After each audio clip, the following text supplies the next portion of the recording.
Have you ever noticed something strange? You work hard for something. You dream about it.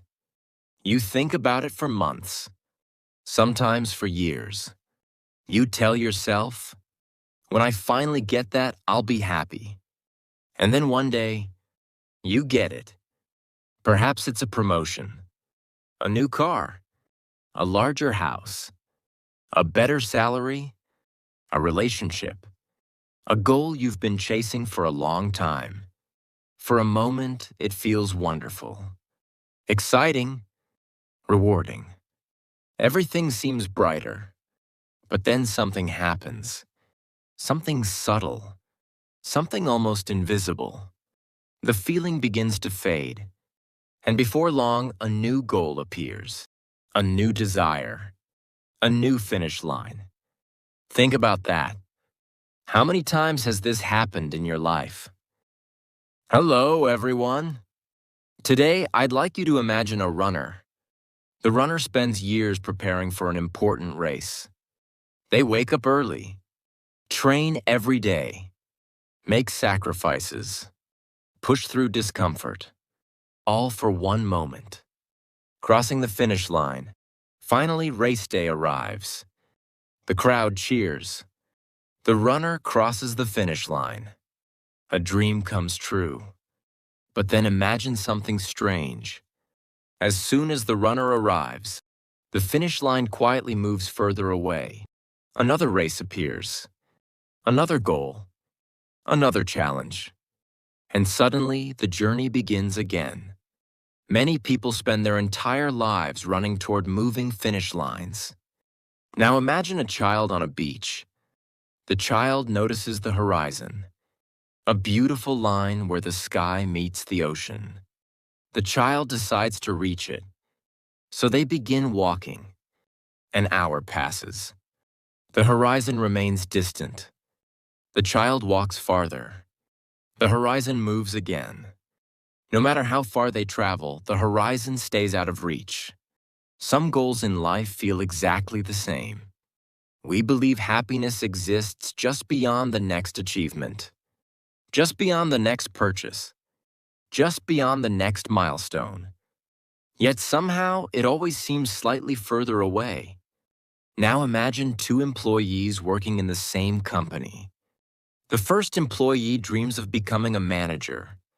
For years, that position occupies their thoughts. If I become a manager, I'll finally feel successful.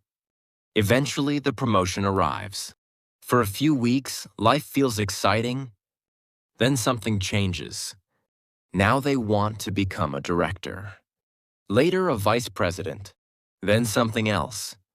The goal keeps changing. The finish line keeps moving. The satisfaction never lasts as long as expected. Why? Think about that. Now imagine a person learning English. At first, their goal is simple. I just want to understand basic conversations. Months pass. The goal is achieved. For a brief moment, they feel proud. Then a new goal appears. I want to speak fluently. Later, I want to sound like a native speaker. Later, I want a larger vocabulary. Then, I want a perfect accent. Notice what happened. The destination changed.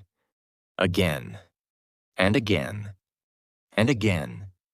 The mind rarely says, "This is enough." Instead, it asks, "What comes next?" Now imagine a man climbing a mountain. From the bottom, the peak looks magnificent. The climb is difficult, steep, demanding. Yet he keeps going. Eventually, he reaches the top. The view is incredible. The world stretches in every direction. For a moment, he feels complete. Then he notices something. In the distance stands another mountain. Higher, larger, more impressive. Suddenly, the mountain beneath his feet feels less important. How quickly the mind forgets. How quickly it moves on. How quickly it starts searching for something else. Now imagine a dog chasing a stick. The owner throws the stick. The dog runs after it. Excited, focused, determined.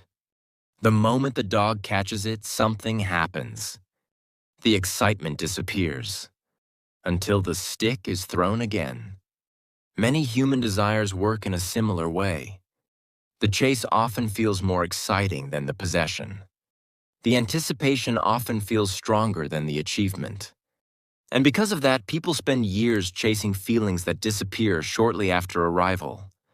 Now imagine buying your dream car. Perhaps you've wanted it for years.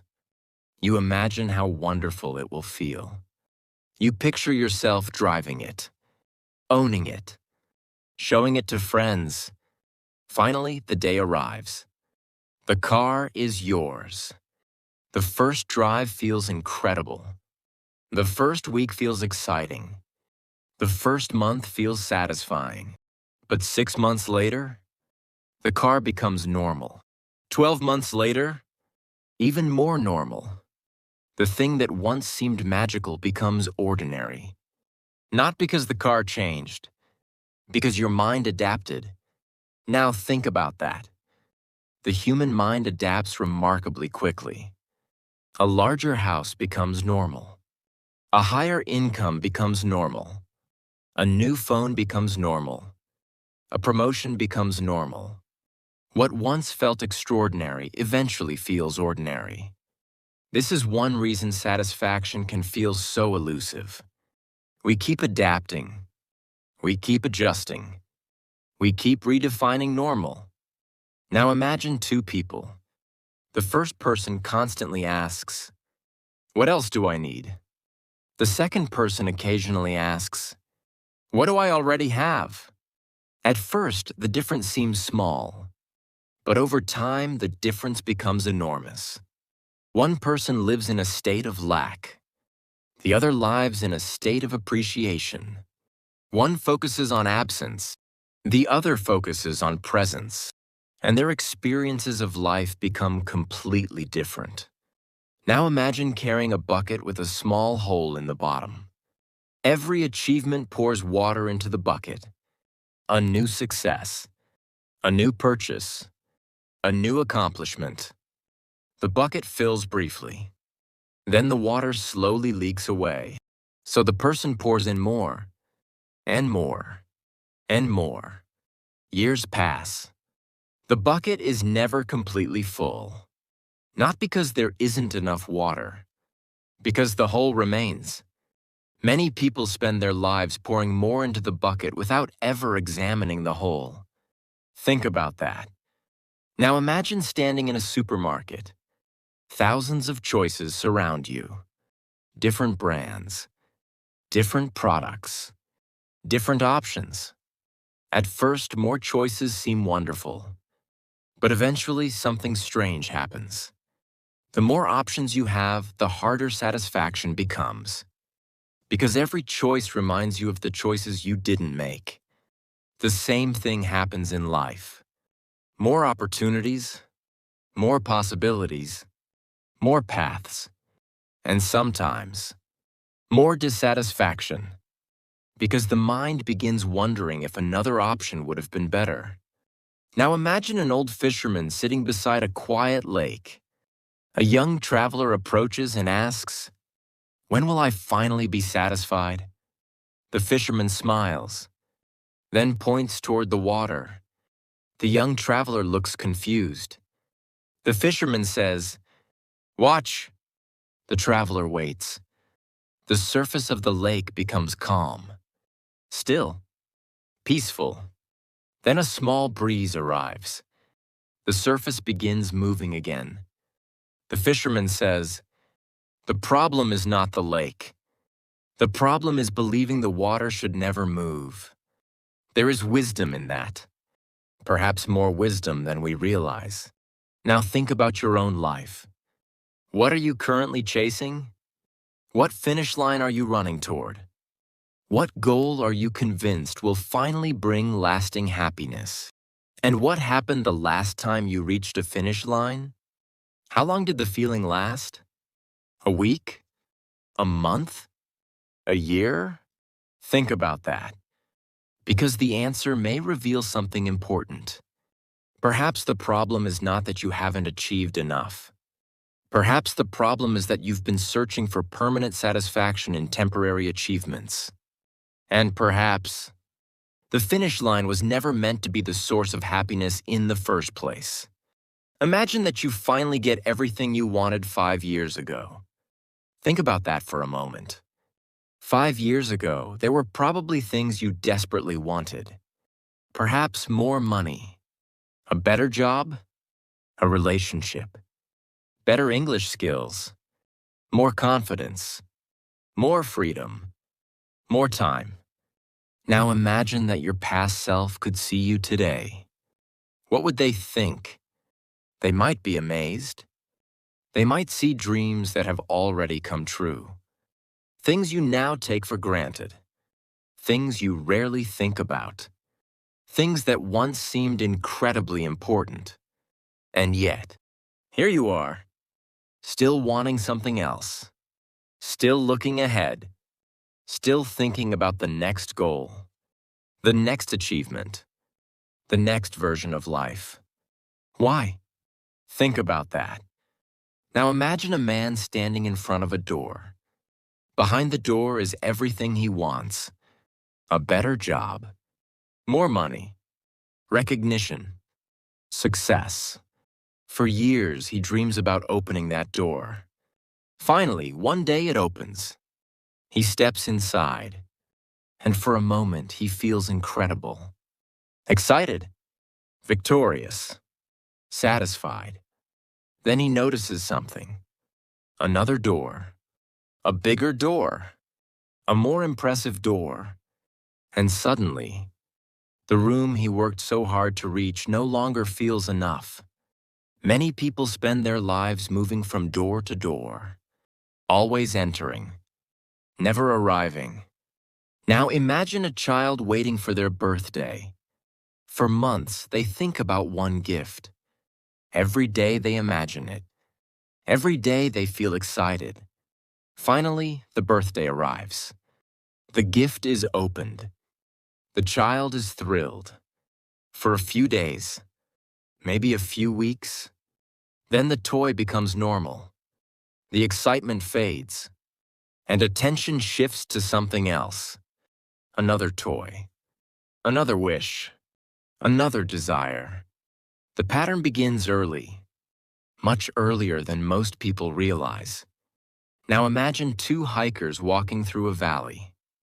The first hiker constantly looks at the next hill. Once they reach the hill, they focus on the next one. And then the next, and then the next. The second hiker notices the hills too. But they also notice the flowers, the trees, the breeze, the sunlight, the birds. One person experiences the journey. The other experiences only the pursuit. Who do you think enjoys life more? Now let's think about money. Imagine a young employee earning their first salary. At that moment, a certain amount of money feels life-changing. They think, if I could just earn twice this amount, life would be amazing. Years later, they earn twice as much. And something strange happens. The happiness arrives, then leaves. Soon, the new income feels normal. The new lifestyle feels normal. And a new target appears. 3 times as much. 4 times as much. 5 times as much. The number changes. The feeling remains. Because the goal keeps moving. Now imagine drinking salt water. At first, it seems like water should solve thirst. But salt water creates more thirst. The more you drink, the thirstier you become. Some desires work the same way.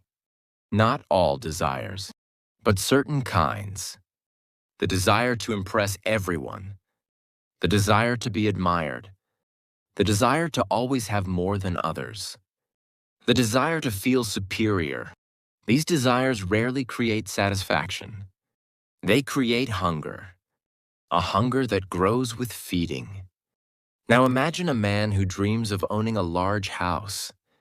For years, he works toward that dream. Finally, he buys it. The house is beautiful, everything he imagined. For a while, he feels proud. Then he visits someone else's house, a larger house, a newer house, a more luxurious house. Suddenly, his dream house feels smaller. What changed? Not the house, only the comparison. Think about that. The object remained exactly the same. The feeling changed. Now imagine standing on a treadmill. You run harder, faster, longer. You sweat. You struggle. You work endlessly. Yet you never arrive anywhere. This is how many people experience desire. More achievement, more possessions, more status, more recognition. Yet the feeling of enough never arrives. The movement continues, but the destination remains distant. Now imagine a fisherman sitting quietly beside a river. A businessman walks past. The businessman asks, "Why are you sitting here?" The fisherman smiles. "I'm enjoying the afternoon." The businessman laughs. "You should work harder. Then you could buy more boats." The fisherman asks, "Why?" "So you could earn more money." "Why?" "So you could retire comfortably." "Why?" "So you could sit by the river and enjoy your life." The fisherman smiles again, then looks at the river. There is something amusing about that story, and perhaps something uncomfortable too, because many people postpone happiness. They treat happiness like a destination, something waiting in the future, something that will arrive later, after one more achievement, one more promotion, one more purchase, one more milestone. But what if happiness keeps getting postponed because the mind keeps moving the finish line? Now imagine a dog chasing its own tail, round and round, faster and faster, more effort, more energy. Yet the distance never changes. Some people spend decades chasing satisfaction in a similar way, always reaching, always striving, always believing the next thing will finally be enough. Now don't misunderstand. Goals are important. Growth is important. Improvement is important. This story is not about giving up. It is not about avoiding ambition. It is about understanding something deeper. A goal can improve your life, but a goal cannot permanently satisfy your mind. Those are different things. Now imagine two gardeners. The first gardener is obsessed with future flowers. Every day they complain. Why aren't they blooming yet? The second gardener enjoys caring for the garden, watering, planting, growing. Eventually, both gardens bloom. But only one gardener enjoyed the process. Many people are waiting for life to bloom before allowing themselves to be happy. And because of that, they miss much of the beauty already surrounding them. Now think about your own life. What is your next thing? What are you currently chasing? What are you convinced will finally make everything feel complete? And what happened to the last thing you chased? Think about that, because there is a pattern hidden there. A pattern that affects almost every human being. And perhaps, understanding that pattern is the beginning of true freedom. Imagine a man standing in the middle of a desert. He is thirsty, very thirsty. In the distance, he sees water.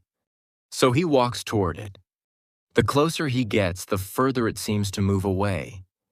Hour after hour, step after step. The water remains just out of reach. Eventually, he realizes something. It was never water. It was a mirage. Now think about that. How many things in life have appeared exactly like that? Things we believed would finally satisfy us. Things we believed would finally complete us. Things we believed would finally make us happy, only to discover that the feeling disappeared far sooner than expected, perhaps more often than we realize. Now imagine two men. The first owns one watch. The second owns 10. Who tells time more accurately? The answer is obvious. Yet people rarely apply the same logic to life. One house becomes two. Two become three. One achievement becomes another. One success becomes the next success. And somehow the promise remains the same. Just a little more. Think about those words. Just a little more. How much of human history has been driven by them? Now imagine a ladder stretching into the clouds. A young woman begins climbing. The first few steps feel exciting. Every step represents progress, growth, achievement, success. Soon she reaches a level she once dreamed about. For a moment she feels proud. Then she looks up. The ladder continues. Higher, further, endlessly. And suddenly, what once felt extraordinary now feels ordinary. Many people spend their entire lives on that ladder. Not because the ladder is bad, but because they believe happiness lives one step above their current position. Always one step higher. Always somewhere else. Never here. Now imagine entering a bookstore. Thousands of books surround you. More knowledge than one person could absorb in 10 lifetimes. Yet instead of feeling grateful, imagine feeling anxious. Because you cannot read them all. Because there are too many choices. Too many possibilities. Too many things you might miss. This is one of the strange realities of modern life. We have more than any generation before us. More information, more entertainment, more opportunities, more convenience. And yet many people feel less satisfied. Why? Because abundance can create a new kind of hunger. The hunger for everything. Now imagine a child standing in front of an ice cream stand. 3 flavors. The child is delighted. Now imagine another stand. 100 flavors. Suddenly, the decision becomes difficult. And after choosing, another thought appears. What if another flavor would have been better? Sometimes more options do not create more happiness. Sometimes they create more doubt, more comparison, more dissatisfaction. Now imagine a businessman who spends 20 years building wealth. Every year, his income grows. Every year, his success expands. Every year, he reaches goals that once seemed impossible. Yet something strange happens.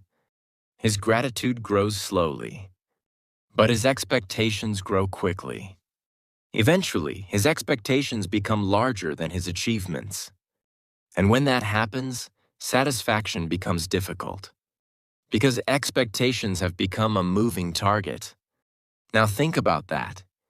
What creates disappointment more often? Reality or expectations? Imagine receiving a gift. A small gift. Unexpected. You feel grateful. Now imagine expecting a much larger gift. The same gift arrives. Suddenly, gratitude disappears. The object didn't change. The expectation did. How often does that happen in life? Now imagine 2 neighbors. Both receive a salary increase. The first neighbor feels grateful. The second neighbor immediately compares. That's nice. But my coworker got more. One person experiences joy. The other experiences frustration. The same event. Completely different outcomes. Why? Because comparison entered the room. Now imagine standing beside the ocean. A wave reaches the shore. then retreats. Another wave arrives, then another, then another. Desire often works the same way. One desire is fulfilled. Another appears, then another, then another. The mind keeps generating new waves, new wants, new goals, new cravings. And there is nothing wrong with that. The problem begins when we expect those waves to finally stop. Because they rarely do. Now imagine a man collecting gold coins. At first, every coin feels valuable, exciting, meaningful. Over time, the collection grows. Hundreds of coins, then thousands, then tens of thousands. Eventually, he spends more time protecting the coins than enjoying them. More time worrying than appreciating. More time fearing loss than experiencing gratitude. The possession has grown, but so has the burden. This happens more often than people realize. Sometimes acquiring more creates more responsibility, more anxiety, more complexity, not more peace. Now imagine carrying a glass of water. One glass feels easy. No problem. Now imagine carrying 10 glasses, then 20, then 50. At some point, what once felt like abundance begins to feel heavy. Life works similarly. There comes a moment when more no longer improves life in the way we expect. Yet many people continue chasing more because they have never stopped to ask an important question. How much is enough? Think about that. Not how much is possible. Not how much exists. How much is enough? Now imagine asking that question to 10 different people. The answers would vary, but many people would struggle to answer at all. Because they have spent years asking a different question. How can I get more? Very few people pause long enough to ask, when will more become enough?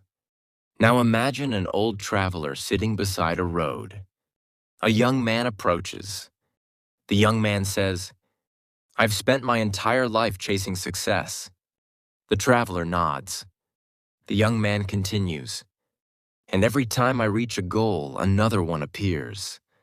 The traveler smiles, then asks, what would happen if for one day you stopped chasing? The young man looks confused. The traveler points toward the sunset, the birds, the trees, the sky. The traveler says, you might finally notice how much you've already caught. There is wisdom in that. Perhaps more wisdom than we realize. Now think about your own life. What are you still chasing? Why? And if you caught it tomorrow, what would happen next? Would satisfaction finally arrive? Or would another goal quietly take its place? Think about that, because the answer may reveal one of the most important truths about happiness. And perhaps, the problem is not that we have too little. Perhaps the problem is that we rarely stop long enough to see how much we already have. Imagine waking up tomorrow morning and discovering that every wish you've ever had has come true. Every single one. The job you wanted, the house you dreamed about, the money you hoped for, the success you imagined, the recognition you desired, the skills you wanted to master, the life you believed would finally make you happy. Everything. It's all there, waiting for you. How would you feel? Excited? Grateful? Overwhelmed? Probably all of those things, at least at first. Now imagine the first day. It feels incredible. The second day feels wonderful too. The first week is unforgettable. But then imagine something else. The second month arrives. Then the third. Then the sixth. And slowly, your extraordinary life begins to feel ordinary. Think about that. Because this is one of the strangest truths about being human. We can adapt to almost anything, even our dreams. Now imagine a man who has dreamed of owning a beautiful home for 20 years. Every day he imagines it. Every day he works toward it. Finally, he buys it. The moment is unforgettable. He walks through every room, touches every wall, smiles at every detail. It feels magical. But 2 years later, he walks through the same rooms without noticing them. The miracle has become normal. The dream has become routine. The extraordinary has become ordinary. Not because the house changed, because he changed. Now imagine someone who dreams of becoming famous. For years, they imagine crowds, attention, recognition, admiration. Eventually, success arrives. People know their name. Strangers recognize them. Their dream becomes reality. But after enough time, something happens. The attention no longer feels special. The recognition becomes expected, and a new desire appears. More fame, more influence, more recognition. The finish line moves again. Now imagine a child who desperately wants a bicycle. For months, the bicycle is all they think about. Finally, the bicycle arrives. The child is thrilled. Every day becomes an adventure. Then a year passes. The bicycle stands quietly in the corner. The excitement has faded. Not because the bicycle became worse, because the child became accustomed to it. This pattern follows many people into adulthood. Only the objects become larger. The bicycle becomes a car. The car becomes a house. The house becomes status. The status becomes influence. The influence becomes something else. The cycle continues. Now imagine a king.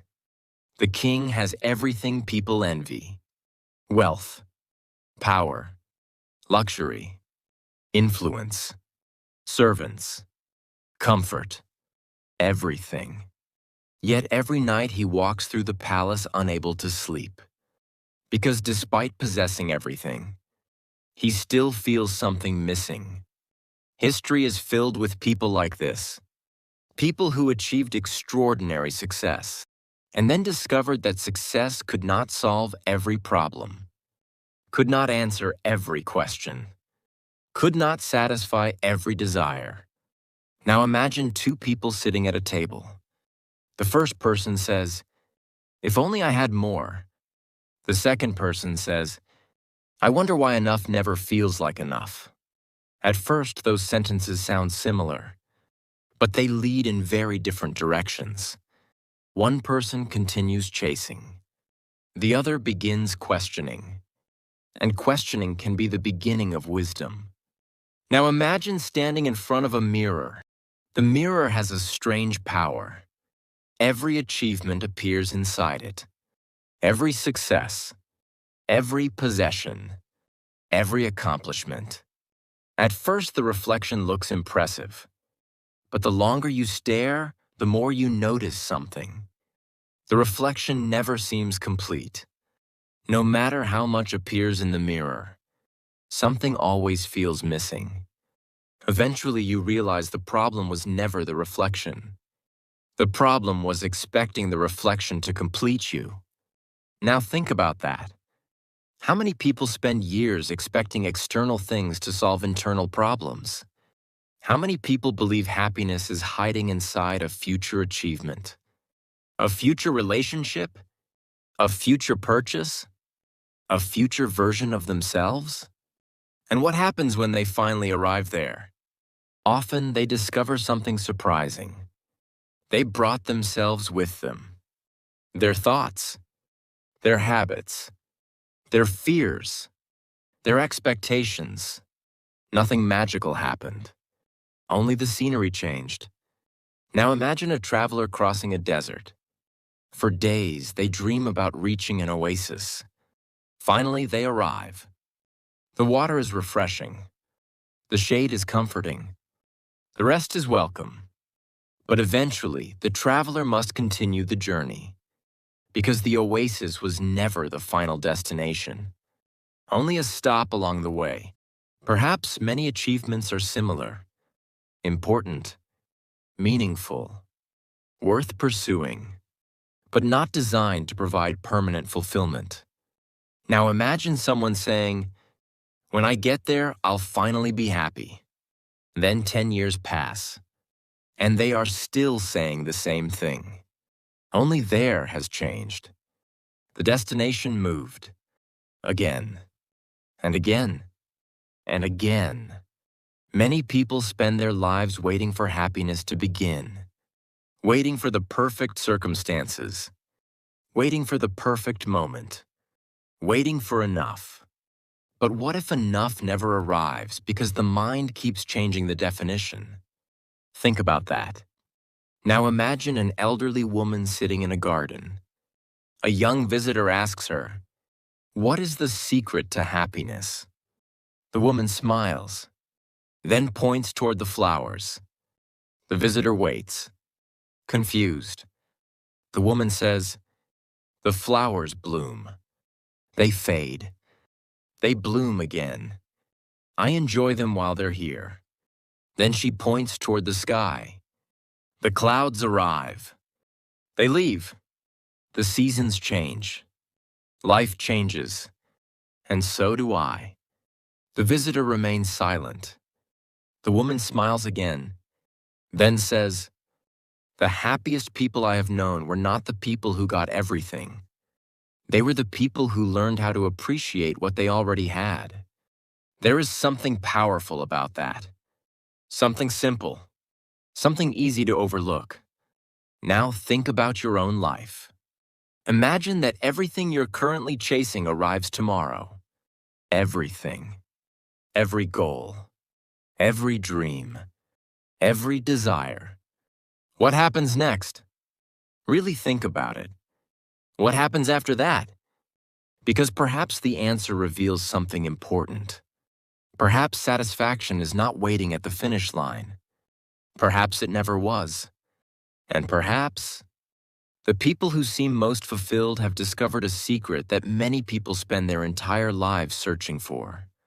A secret that has very little to do with getting more, and everything to do with seeing differently. Imagine waking up tomorrow morning, and before you open your eyes, someone takes everything away. Your home, your phone, your money, your possessions, your daily routines.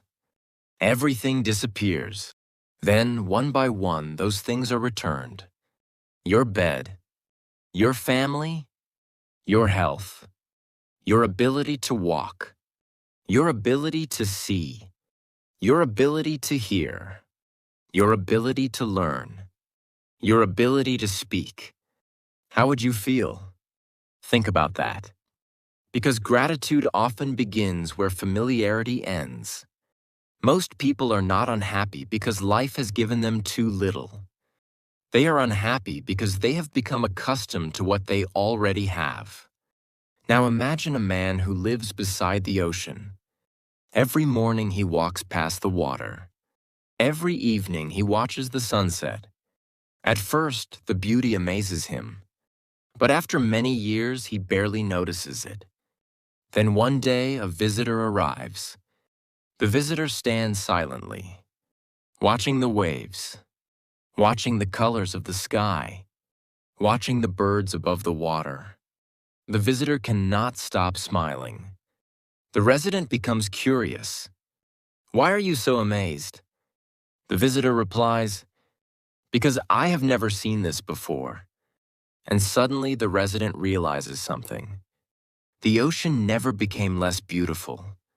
He simply stopped seeing it. How often does that happen in life?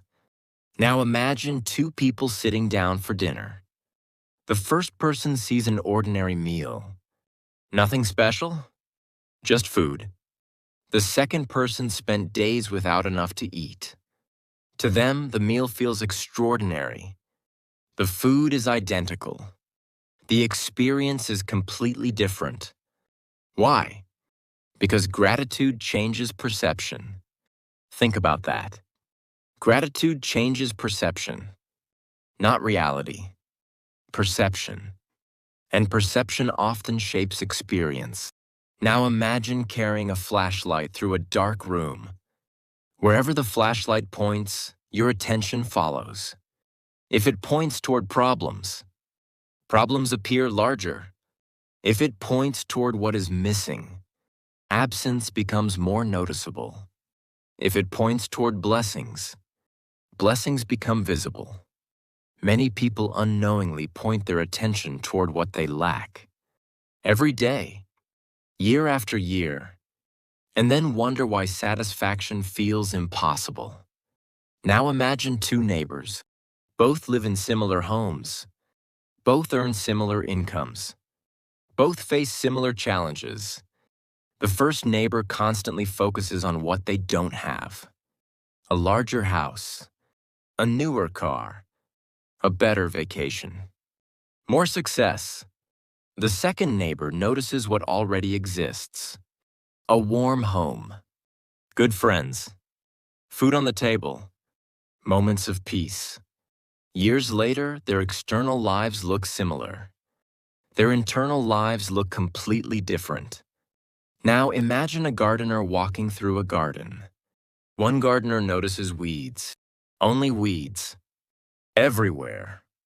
The other notices flowers, not because the weeds aren't there, but because that isn't where their attention stays.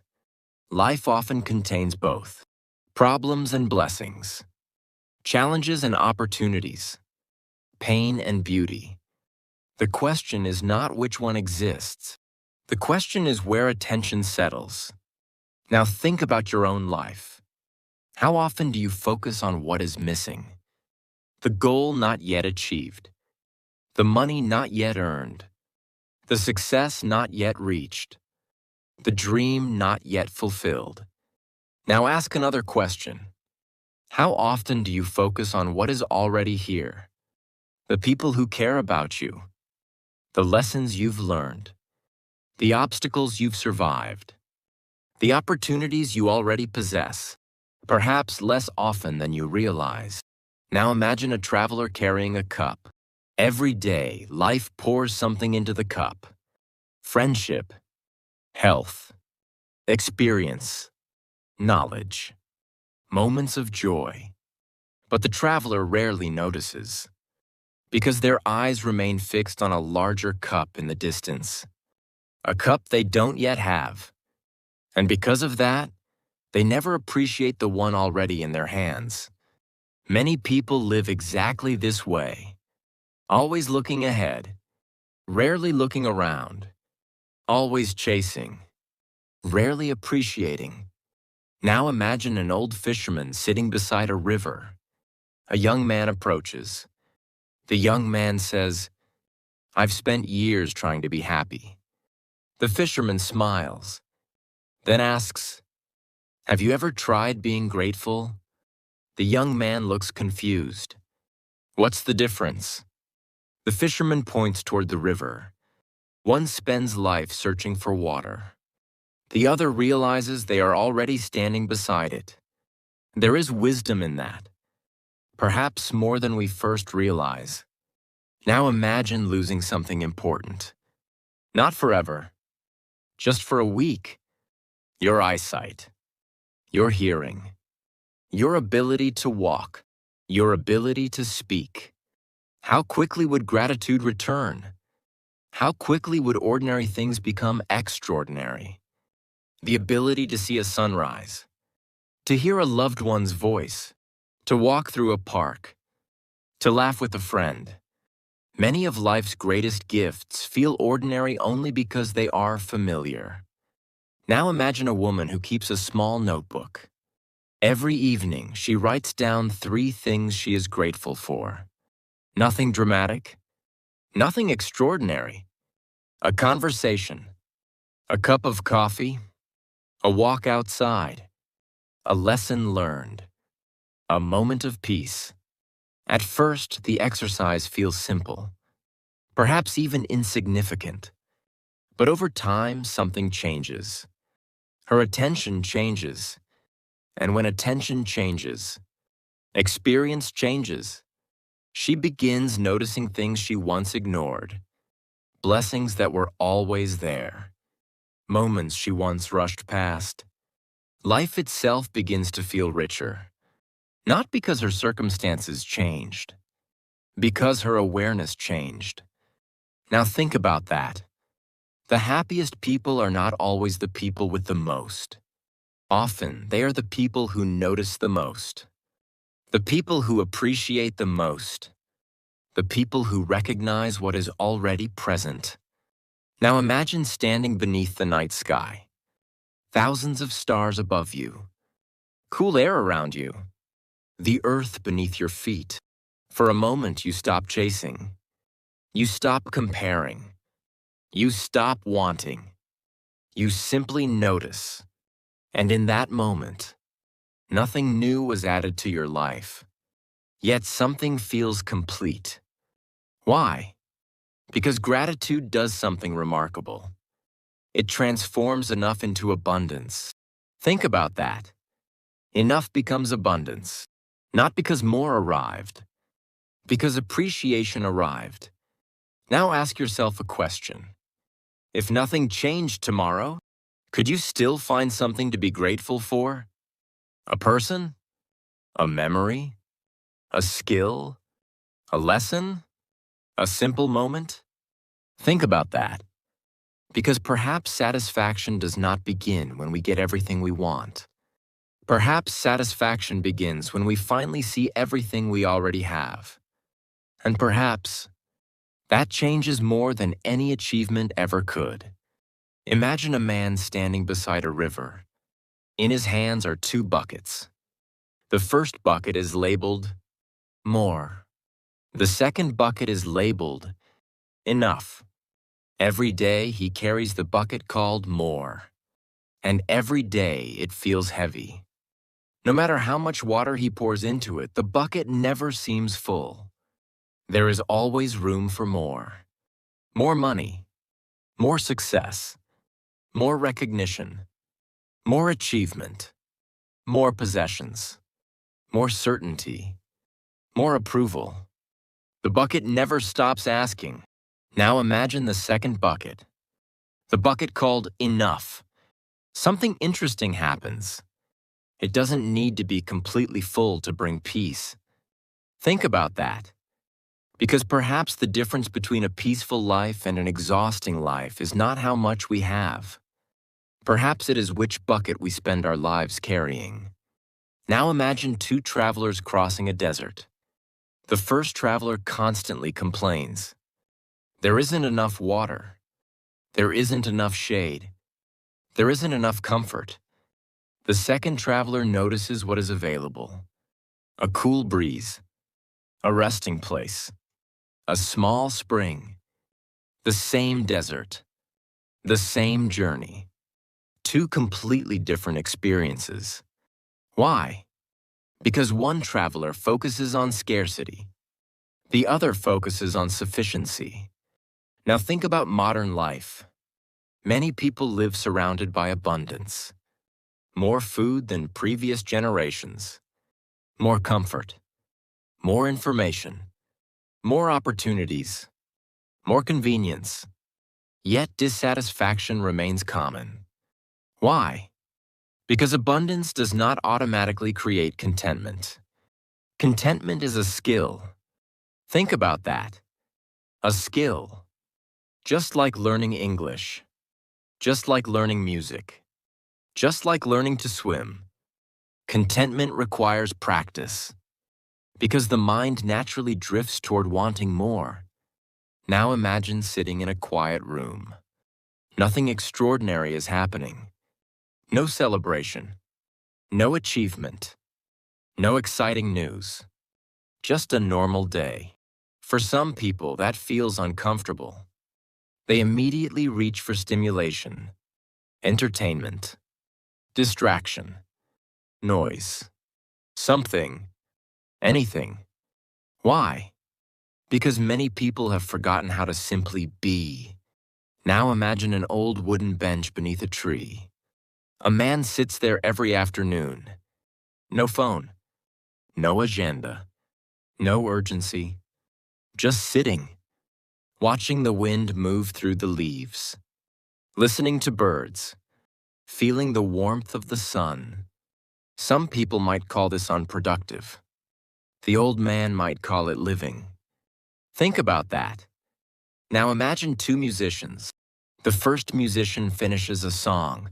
Immediately, they worry about the next one. Then the next. Then the next. The second musician finishes a song and pauses. They appreciate the work, the effort, the journey, the growth. One person is always chasing. The other occasionally stops to celebrate. Who do you think feels more fulfilled? Now imagine climbing a mountain. You reach a beautiful viewpoint. The view stretches for miles. Mountains, rivers, forests, clouds. Everything is breathtaking. But imagine refusing to stop, refusing to look, refusing to appreciate the view, because you're already thinking about the next mountain. Many people treat life exactly this way. They reach milestones, then immediately move on. Achievement after achievement, goal after goal, without ever fully experiencing any of them. Now imagine a child building a sandcastle. The child is completely absorbed, focused, present, happy. Not because the sandcastle is perfect, not because it will last forever, but because the child is fully engaged in the moment. Many adults lose this ability. They become trapped in the future, always planning, always worrying, always chasing, rarely arriving. Now think about some of the happiest moments of your life. Were they always connected to achievement? Perhaps some were, but many probably weren't. A conversation, a walk, a meal shared with someone you love, a quiet morning, a laugh you didn't expect, a sunset, a memory, a moment. Many of life's richest experiences cannot be purchased, cannot be measured, cannot be compared, and yet they often create the deepest satisfaction. Now imagine an elderly woman tending a small garden. Her garden is not the largest, not the most impressive, not the most famous, yet every morning she smiles when she sees it. A visitor asks, "Why are you so happy with such a small garden?" The woman kneels beside a flower, then says, "Because I learned something." The visitor waits. The woman smiles. There will always be a bigger garden. There will always be more flowers. There will always be someone with more. She gently touches a blossom. But this one is mine. There is wisdom in that. A quiet wisdom. A wisdom many people spend decades searching for. Now imagine standing in front of a mirror. Not the mirror that reflects your appearance. A different mirror. One that reflects your life, your experiences, your growth, your relationships, your lessons, your memories. What would you see? Would you see only what is missing? Or would you finally notice what is already there? Think about that, because what we choose to see often determines how we feel. Now imagine the end of a long journey, not the end of a day, not the end of a year, the end of a life. Imagine looking back. Do you think people regret not buying one more thing? Not earning one more dollar? Not impressing one more stranger? Perhaps some do. But many regrets sound different. I wish I had appreciated things more. I wish I had worried less. I wish I had spent more time with the people I loved. I wish I had enjoyed the journey. Those regrets contain an important lesson, one that many people discover too late. Now let's return to the question we began with. Why are we never satisfied? Perhaps because the mind was never designed to stop wanting. New desires will always appear. New goals will always emerge. New dreams will always call to us. That is part of being human. The problem is not desire itself. The problem begins when we believe satisfaction lives on the other side of the next desire. Because then life becomes an endless chase, an endless postponement, an endless search for a future that never quite arrives. But there is another way, a quieter way, a wiser way to pursue goals and appreciate what already exists, to grow and remain grateful, to dream and remain present, to improve and still recognize enough. Now think about your own life, right now, in this moment, not next year, not someday, today. What is already enough? Who is already enough? What blessings have become invisible through familiarity? What beauty have you stopped noticing? Think about that, because perhaps the life you are chasing is not as far away as you think. Perhaps pieces of it are already here, waiting to be noticed. Now here's the final thought. The ocean is made of countless drops of water. A forest is made of countless trees. A meaningful life is made of countless ordinary moments. Moments that often go unnoticed while we search for something bigger, something more, something else. But perhaps happiness was never hiding in more. Perhaps it has been quietly waiting inside enough. Think about that for a moment, and perhaps for much longer. And see you in the next story.